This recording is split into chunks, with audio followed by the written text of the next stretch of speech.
What's up? It's me, your host, Brianca J, and I want to welcome you back to my little corner of the internet where we talk all things books. If you've never been here before, you are so welcome, and take a warm digital hug from me and all of my friends here on this channel. If you've been here before, welcome back. I love to have you. Today's video is going to be about Ralph Ellison. I know I haven't talked about him for a long time, but I was going through some notes today and I was explaining one of the initial quotes in the book that had such a big impact on me. So I wanted to come and talk about it with you guys and hopefully bring some understanding to some people out there who are stuck on it, because I was stuck on it for years, to be honest. Before I do that, though, I have to go ahead and tell you guys all the other stuff I have going on.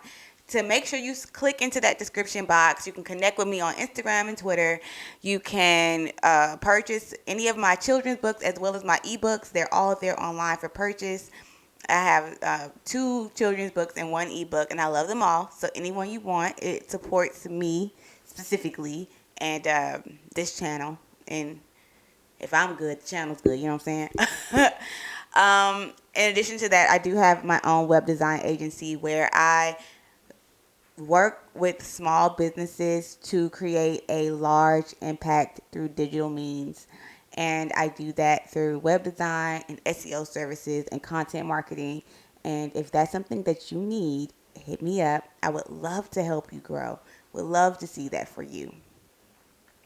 But without further ado, let's talk about this quote.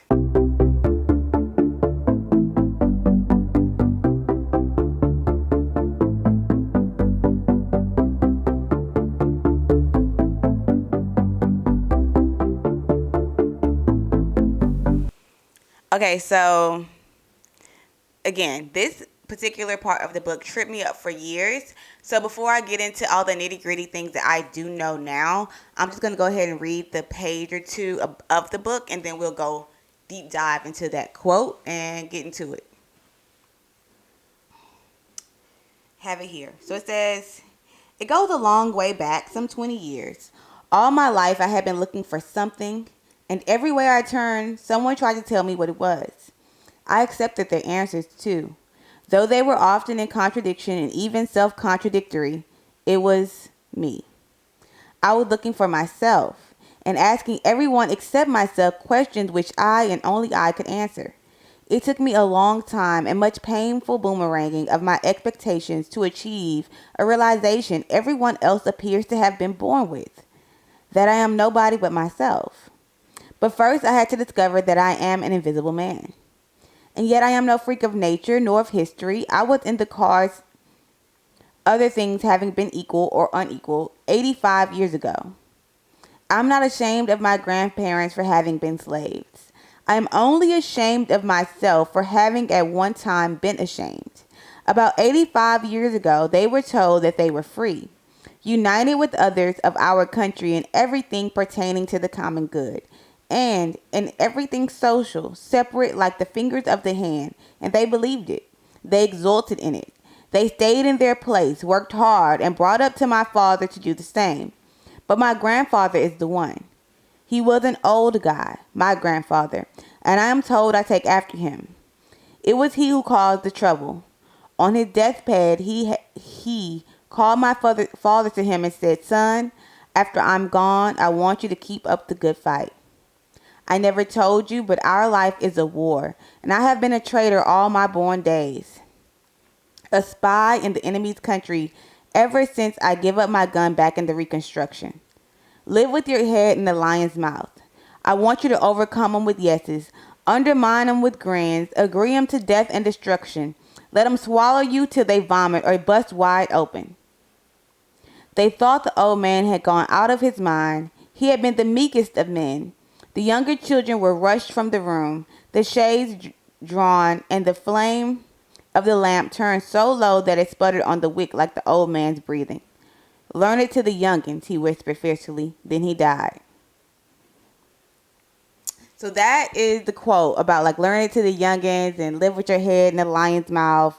I don't know what you guys took from it, but it took me so much time to really understand this quote. And it used to trip me up because it's like so powerful. But I just couldn't seem to, I just wanted to know like exactly what is he telling me? Because if he's putting this in the first couple pages of the book, then he has to be trying to tell me something, you know?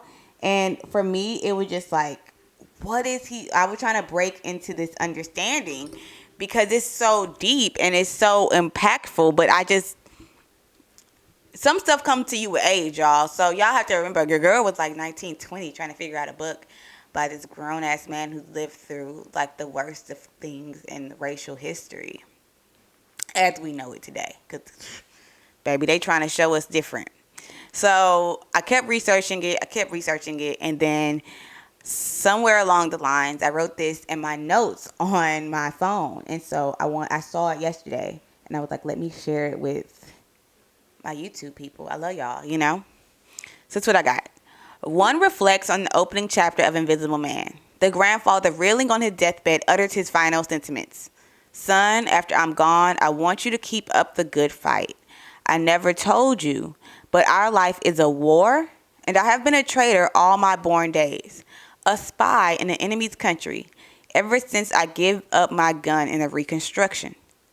Live with your head in the lion's mouth. I want you to overcome them with yeses, undermine them with grins, agree them to death and destruction. Let them swallow you till they vomit or bust wide open. In terms of standard English, the grandfather's advice is a confusing, ambiguous riddle that the narrator must work out as he reaches maturity. However, the grandfather is not intending to confuse I am at all, but to provide a lesson in signifying. So, sorry, in that way, I need to tell y'all what signifying is. So let me open up a new tab. Y'all, I've been out of school for a minute, so ignore me.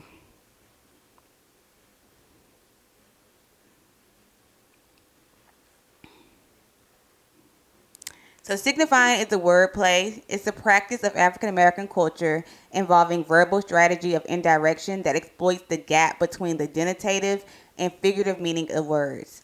A simple example would be insulting someone to show affection. So like other names for signifying is dropping lugs, joning, sounding, capping, snapping, dissing, busting, bagging, janking, ranking, toasting, woofing, roasting, putting on, and cracking. Signifying directs attention to the connotative, context-bound significance of words, which is accessible only to those who share the cultural values of a given speech in the community. So, as Black people, you know, we signify, like, literally all the time. And so, back to what I was saying. In terms of standard English, the grandfather's advice is confusing and ambiguous because he's signifying. In analyzing the riddle, Trimmer, another scholar, breaks into two fundamental parts. The first part is dominated by military metaphors, right? And is built on the revelation that our life is a war, meaning the lives of Black people in America is a war.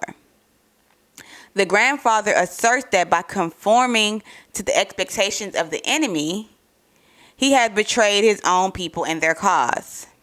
The grandfather would seem to be saying that any new strategy must be responsible to the people.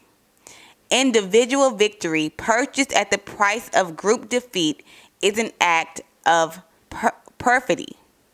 But when, in the second part of the riddle, the grandfather offers his solution, he suggests a strategy that seems to indicate the actions of a spy. The enemy is to be overcome, undermined, and destroyed with saying, not guns. The duplicity will produce a kind of ingestion that will result in either expulsion or internal explosion. The grandfather's urgent cry to teach it to the youngins identifies the necessity of masking and reversing as a survival technique. Gates argues that when one learns to manipulate language and identify to your benefit, the quality of invisibility and signification becomes a weapon more effective than a gun, for it allows a person to successfully navigate between two realms. So that's what the grandfather meant in his like lesson to of the in his big quote on his deathbed was, I'm sorry, this thing has been off me the whole time. That was the grandfather's big lesson in regards to his final words was learn a system of reversals. Like, play into their stereotypes, play into their ignorance, allow them to believe whatever they believe, and utilize it to ultimately push your own agenda and push your own strategy. Another part that really resonates for me, that it says that any individual victory that comes at group defeat is perfidy. I probably need to look up the word perfidy again. But that reminds me of Richard Wright. And you guys know I'm trying to work my brain around that terrible work that is Native Son. And I feel like that is almost directed at writers and artists and legislators like him who have purchased their own individual victory, but at the cost of like a group's demise, right? When you're reckless with your words and your actions, you are creating a greater cultural divide that we had before. And though Wright may have, made a lot of money, got a lot of accolades for his work, Native Son, I think that overall the work in itself was detrimental to the images of African Americans.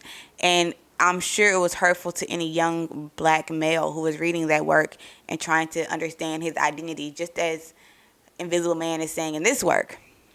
And that is of great interest to me. And I always thought the quote was so empowering. Like, I used to write it over and over and over trying to understand it. And it took me years, guys. So I hope that I saved you guys a couple years in your own scholarly understanding. And if you think the quote means something different, please, throw it this way. Put it in the comments. Let me know. Or just overall, what do you think of the particular first couple pages and the grandfather sentiments? Would be really kind of interesting to me, because I always come about that. And I feel like every year I get a deeper understanding of it. So I would love to see what you guys think. Drop it in the comments. Let's talk about it. And I will catch you guys next time. But if you like this video and you want me to talk about more quotes and more things I just don't understand in books, then go ahead and comment, like, and subscribe, because I would love for you to join this community, and I would love for my page to grow. So I'll catch you next time. See ya.